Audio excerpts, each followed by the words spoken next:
বলিউডে কান পাতলেই শোনা যায় শিখর পাহাড়িয়ার সঙ্গে সম্পর্কে রয়েছেন শ্রীদেবী কন্যা। তবে নিজের সম্পর্ক নিয়ে খুব বেশি খোলামেলা কথা বলেন না অভিনেত্রী জাহ্নবী। কিন্তু তাদের আকার ইঙ্গিতে কারো বোঝার বাকি নেই যে প্রেমের সম্পর্কে রয়েছেন এ অভিনেত্রী। দেখা তেনু পহলি পহলি বার वे। সম্প্রতি এক সাক্ষাৎকারে শিখরকে নিয়ে বেশ মন খুলে কথা বললেন অভিনেত্রী। জাহ্নবী এই সাক্ষাৎকারে বেশ আবেগপ্রবণ হয়ে পড়েন। শ্রীদেবী প্রয়াত হওয়ার পরে জাহ্নবীর পাশে ছিলেন শিখর।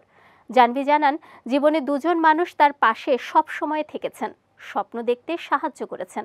প্রথমেই মা শ্রীদেবী ও বাবা বনি কাপুরের নাম উল্লেখ করেন তিনি, আর তারপরেই শিখর পাহাড়িয়ার নাম নেন অভিনেত্রী।